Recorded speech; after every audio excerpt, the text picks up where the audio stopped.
Morning बच्चों आज हम आपके चौथे चैप्टर दीवानों की हस्ती की रीडिंग करेंगे। इसके जो कवि हैं वो हैं भगवती चरण वर्मा। ठीक है, इसका टाइटल है दीवानों की हस्ती। बच्चों यहाँ पर जो कवि हैं भगवती चरण वर्मा, वो दीवानों का मतलब ऐसे लोगों को मानते हैं, ऐसे लोगों से है जो हमेशा खुश रहते हैं, प्रसन्न रहते हैं, जो हमेशा दूसरों के लिए खुशियाँ बांटते हैं और हमेशा प्रसन्नचित्त रहते हैं। ऐसे लोगों को कवियों ने दीवाना कहा है। दीवानों की हस्ती, हस्ती का मतलब होता है एक तरह से उनका नेचर, स्वभाव। तो इसमें जो कवि वो कह रहे हैं कि जो दीवाने होते हैं उनका जो स्वभाव है वो किस तरह का होता है, वो कैसे होते हैं। तो आइए नीचे रीडिंग करते हैं। हम दीवानों की क्या हस्ती हैं, आज यहाँ कल वहाँ चले। इसमें जो कवि हैं वो कह रहे हैं कि जो दीवाने लोग होते हैं, मैंने आपको बताया था कि दीवाने का मतलब होता है ऐसे लोगों से जो हमेशा दूसरों को खुशियाँ बांटते हैं, प्रसन्नता बांटते हैं। ठीक है, उनकी क्या हस्ती, यहाँ पर हस्ती का मतलब उनका कोई ठिकाना नहीं होता। ठीक है, आज यहाँ कल वहाँ चले, यानी कि जो दीवाने होते हैं उनका कोई एक ठिकाना नहीं होता। वो आज इधर यहाँ होते हैं तो कल वहाँ होते हैं, यानी वो हमेशा चलते रहते हैं। उनकी कोई एक स्थायी जगह नहीं होती। उनका काम यही होता है दूसरे लोगों, मतलब खुद खुश रहना, प्रसन्न रहना और दूसरे लोगों में उन खुशियों को बांटना, दूसरे लोगों में प्रसन्नता को बिखेरना, उनके दुखों को दूर करना। मस्ती का आलम साथ चला, हम धूल उड़ाते जहाँ चले, यानी कि मस्ती का आलम साथ चला। यहाँ मस्ती का मतलब खुशियों से है। उनके इसमें जो कवि हैं वो कह रहे हैं कि जो दीवाने होते हैं उनके साथ खुशियाँ हमेशा रहती हैं, प्रसन्नता हमेशा उनके पास रहती है। तो जो मस्ती का आलम है वो मस्त मौला होते हैं, यानी हमेशा खुश रहते हैं और दूसरों को खुशियाँ देते हैं। तो जो हमेशा जो खुशियाँ हैं वो हमेशा उनके साथ रहती हैं जहाँ भी, यानी कि ऐसे लोग जहाँ भी जाते हैं खुशियों को अपने साथ ले जाते हैं। हम धूल उड़ाते जहाँ चले, यानी कि जो दीवाने हैं वो इन खुशियों को बिखेरते जाते हैं, एक स्थान से दूसरे स्थान पर जाते हैं। कोई एक स्थायी ठिकाना नहीं होता है उनका, और इन खुशियों को बांटते हुए वो अपने पथ पर आगे बढ़ जाते हैं। ठीक है, नीचे आ जाइए। आए बनकर उल्लास अभी, आंसू बनकर बह चले अभी। बच्चों यहाँ पर जो कवि वो कह रहे हैं कि ऐसे जो दीवाने लोग होते हैं वो लोगों के बीच में उल्लास, खुशियाँ और प्रसन्नता बिखेरते हैं, उनके दुखों को दूर करते हैं। तो जैसे ही जब ऐसे लोगों के बीच में होते हैं तो सारे लोगों को प्रसन्नता होती है, खुशियाँ होती, खुश होते हैं सब लोग, और उनके जो दुख हैं वो दूर हो जाते हैं। आंसू बनकर वह चले अभी।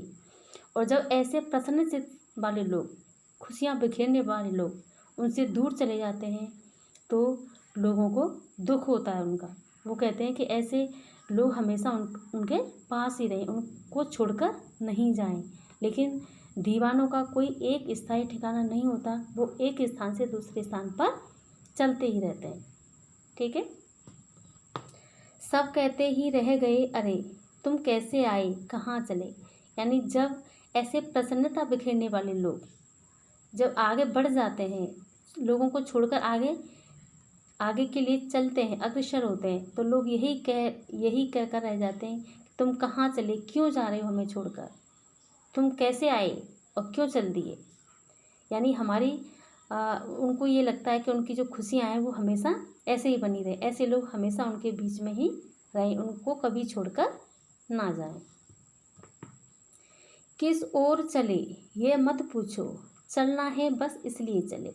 बच्चों यहाँ पर जो कवि हैं वो कह रहे हैं कि जब लोगों ने उनसे ये कहा कि तुम कैसे आए, कहाँ चले, क्यों जा रहे हो, तो इसके जवाब में जो दीवाना है वो कह रहा है कि किस ओर चले ये मत पूछो। लोगों से कह रहे हैं कि मैं किस ओर जाऊँगा इस बात को मुझसे मत पूछो, चलना है बस इसलिए चले।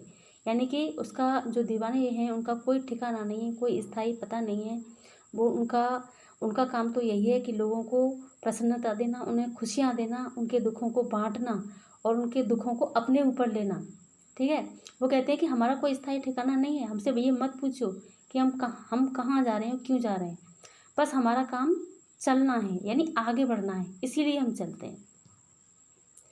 जग से उसका कुछ लिए चले, जग को अपना कुछ दिए चले। इसमें कवि ये कह रहे हैं कि जग से उसका कुछ लिए चले। यानी कि जो ऐसे जो दीवाने लोग होते हैं वो लोगों के जो दुख हैं, जो परेशानियां हैं, उनको अपने ऊपर ले लेते हैं। यानी उनका जो उनके पास लोगों के पास जो अभाव हैं, दुख हैं, उनको अपने ऊपर ले लेते हैं। जग को अपना कुछ दिए चले, और अपनी जो खुशियाँ हैं, अपनी जो प्रसन्नता है, अपने जो सुख हैं, उनको लोगों के लिए देते जाते हैं और अपने आगे के मार्ग पर बढ़ जाते हैं। दो बात कही, दो बात सुनी, कुछ हंसे फिर कुछ रोए। दो बात कही, दो बात सुनी।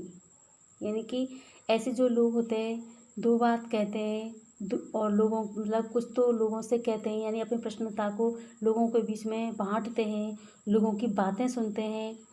कुछ हंसे फिर कुछ रोए।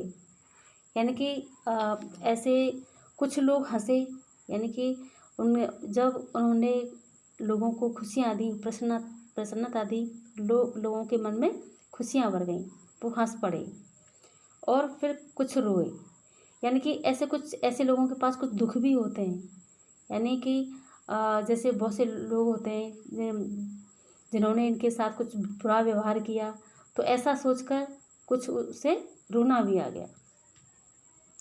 छक्कर सुख दुख के घूंटों को हम एक भाव से पिए चले।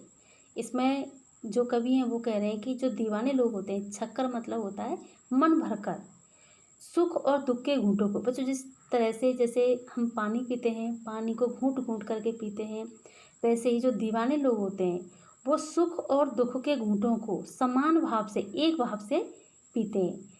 यानी कि जैसे बहुत सारे ऐसे लोग होते हैं जब सुख आता है तो बहुत खुश होते हैं, जब दुख आता है तो रोने लग जाते हैं और एकदम से टूट जाते हैं, हताश हो जाते हैं।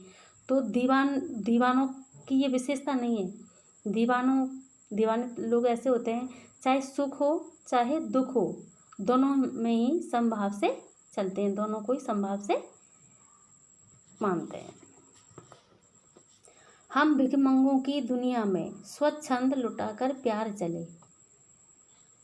इसमें जो कवि हैं वो कह रहे हैं कि हम भिखमंगों की दुनिया में, इस संसार बहुत सारे संसार में ऐसे लोग होते हैं। भिखमंगों का मतलब होता है भीख मांगने वाले। ठीक है, तो यहाँ पर भिखमंगों का मतलब छोटे दिल वाले जो लोग होते हैं, जहाँ पर जो खुश नहीं रहते, जिनके पास प्रसन्नता की कमी होती है, जिनकी भावनाएं छोटी होती हैं, जो केवल अपने बारे में सोचते हैं, दूसरों के बारे में नहीं सोचते। तो लेखक ये कह रहा है कि हम भिखमंगों की दुनिया में स्वच्छंद लुटाकर प्यार चले। हम ऐसे लोगों की दुनिया में स्वच्छंद मतलब स्वतंत्र रूप से जितना भी हमारे पास प्यार था, प्रेम था, प्रसन्नता, सब कुछ हमने लुटा दिया और आगे के मार्ग पर चल पड़े। हम एक निशानी सी उर पर ले असफलता का भार चले। यानी कि हम एक निशानी उर पर, उर का मतलब होता है मन या हृदय। मतलब इसमें जब जो कवि है वो कह रहा है कि जो दीवाने होते हैं उनके पास सफलताएं भी होती हैं और असफलताएं भी होती हैं, यानी सुख के साथ साथ दुख भी होता है। तो कहते हैं कि वो जब लोगों के बीच में, उनका काम यही होता है लोगों को खुश रखना, उनके साथ प्रसन्नता बिखेरना, उनके मन में खुशियाँ बिखेरना। अगर उनके पास कोई भी दुख होता है या असफलता होती है तो उसको वो अपने ऊपर ले लेते हैं। ठीक है, तो ऐसे जो दीवाने लोग होते हैं अपने हृदय में लोगों के दुखों को, लोगों की असफलताओं के भार को अपने ऊपर लेकर आगे की तरफ चले जाते हैं और लोगों को खुश करके जाते हैं। अब अपना और पराया क्या, आबाद रहे रुकने वाले। इसमें जो कवि है वो कह रहा है कि ये जो दीवाने होते हैं उनके लिए अपना और पराया सब बराबर होता है। यानी कि जो दीवाने होते हैं, जैसे ये नहीं कि ये अपने हैं, अपनों को स्नेह देना है, ये पराए हैं इनसे नफरत करनी है, ये सारे भाव उनके अंदर नहीं होते। उनके लिए अपना और पराया सब बराबर होते हैं। आबाद रहें रुकने वाले, और जो रुकने वाले हैं वो हमेशा आबाद रहें। हम स्वयं, वो जो दीवाने हैं वो कहते हैं कि जो रुकने वाले हैं, जिनका स्थायी आवास है, वो हमेशा खुश रहें, आबाद रहें और प्रसन्न रहें। हम स्वयं बंधे थे और स्वयं हम अपने बंधन तोड़ चले। इसमें जो दीवाने हैं वो कह रहे हैं कि हम इस संसार में स्वयं बंधे थे, यानी कि जो मोह का बंधन है उसमें स्वयं बंधे थे और हमने अपनी इच्छा से ही ये सारे बंधन तोड़ दिए और हम आगे के मार्ग पर चल दिए। क्योंकि हमें इसमें जो कवि हैं बच्चों यही कहना चाह रहे हैं कि एक जो दीवाना होता है उसका काम होता है प्रसन्नता बखेरना, लोगों को खुश करना, उनके दुखों को दूर करना, उनके अभावों को दूर करना, और उनके जो दुख होते हैं वो अपने ऊपर ले लेता है। वो कहता है कि वो न तो अपने और पराये में कोई भेद करता है, ठीक है, और ना ही एक स्थान पर रुकता है। वो खुशियाँ बिखेरता जाता है और एक स्थान से दूसरे स्थान पर अग्रसर होता जाता है। बच्चों आज का ये चैप्टर है हिंदी अनुवाद इसका पूरा हो गया। इसके जो क्वेश्चन आंसर है वो कल का